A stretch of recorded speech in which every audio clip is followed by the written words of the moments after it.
Մինչ Երևանն ու Վաշինգտոնը որոշակիացնում են Թրամփի ուղու գործարկման դետալները, վարչապետ Փաշինյանն այսօր զուգահեռ նոր առաջարկ արեց Ադրբեջանին դեպի Նախիջևան այլընտրանքային ճանապարհ։ Հայաստանի Հանրապետությունը պատրաստ է հենց այսօր գործող ենթակառուցվածքներով Կորնիձոր, Գորիս, Եղեգնաձոր, Երասխ երթուղիով ապահովել Ադրբեջանի արևմտյան շրջանների եւ Նախճեվանի ինքնավար հանրապետության միջև ավտոմոբիլային կապը։ Այս մեր առաջարկը նպատակ չունի որևէ կերպ ձգձգել, խափանել, մոռացության մատնել Վաշինգտոնի պայմանավորվածությունները։ Եվրոպական խորհրդարանում իր ելույթում Նիկոլ Փաշինյանը Հայաստանի տարածքով անցման այս նոր ճանապարհի մասին մանրամասներ չներկայացրեց, ինչ կարգավորումներ է առաջարկում Երևանը, հատկապես նկատի ունենալով, որ Բաքվի պահանջն է Նախիջևանի ճանապարհին չտեսնել հայերի։ Մենք այս առաջարկը անում ենք, որովհետև ինքներս ենք, ինչպես վերը նշեցի, մի փոքր այլընտրանքային տարբերակներով օգտվում Ադրբեջանի երկաթուղուց։ Ինչպես Ադրբեջանն է սպասում Հայաստանի տարածքով դեպի Նախճեվանի ինքնավար հանրապետություն կապի հաստատմանը, այնպես էլ մենք ենք սպասում Նախճեվանի տարածքով Հայաստանի հարավի եւ հյուսիսի միջև երկաթուղային կապի հաստատմանը։ Երկաթուղային այս երթուղին Հայաստանի համար այլընտրանք չունի։ Հայաստանի եւ Ադրբեջանի սպասումները այս առումով չեն հակասում իրար։ Բաքվից դեռ պաշտոնական արձագանք չկա, նման առաջարկ Փաշինյանը դեռ վաղուց էր հնչեցրել բացել Հայաստանի սահմանակետերը անցում տալու Ադրբեջանին, բայց Բաքուն դա որակում էր մանիպուլյատիվ, պահանջելով ուղիղ ճանապարհ Սյունիքով։ Վարչապետն ինքը հիշեցրեց, որ Ադրբեջանին ու Թուրքիային նաև առաջարկել է Հայաստանի տարածքով միմյանց երկրներ տարանցում։ Ոչ Ադրբեջանը, ոչ Թուրքիան այս հնարավորությունից դեռ չեն օգտվել։ Ենթադրում եմ նաև այն պատճառով, որ մտածում են, թե նման լուծումը գուցե բերի թրիփ նախագծի իրագործման ձգձգման։ Այս ամբիոնից պաշտոնապես հայտարարում եմ,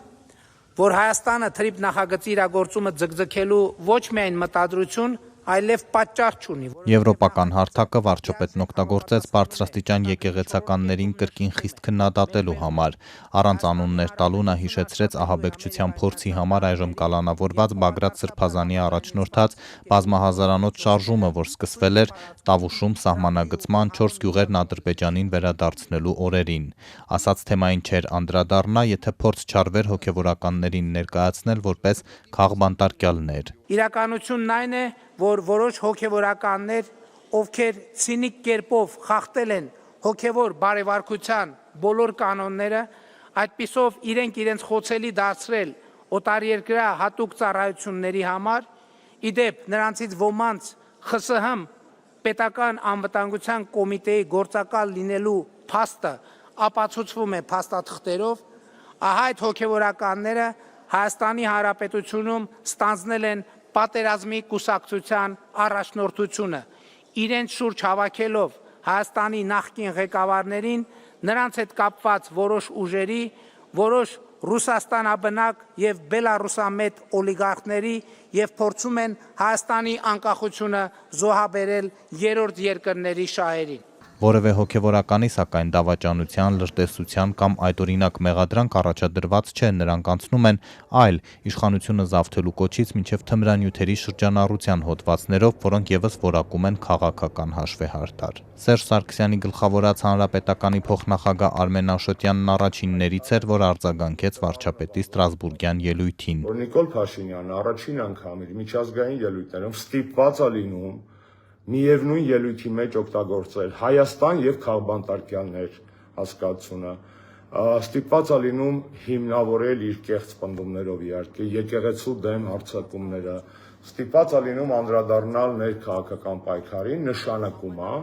որ ալտերնատիվ կարծիքները սկսել են հասնել եվրոպական քաղաքական շրջանակներ։ Վարչապետը եվրոպացի падգամավորների համար նաև Իրանի շուրջ զարգացումների մասին խոսեց, հայտարարելով, թե հարևան Հայաստանը փոքր համեստ պետություն է, որին մնում է միայն աղոթել։ Ինչ վերաբերում է Հայաստանի Եվրոպական միությանը անդամակցության հեռանկարին, առաջին անգամ Փաշինյանն այս ճանապարհին նոր խոչընդոտ վկայակոչեց։ Այս պահի ամենամեծ խնդիրը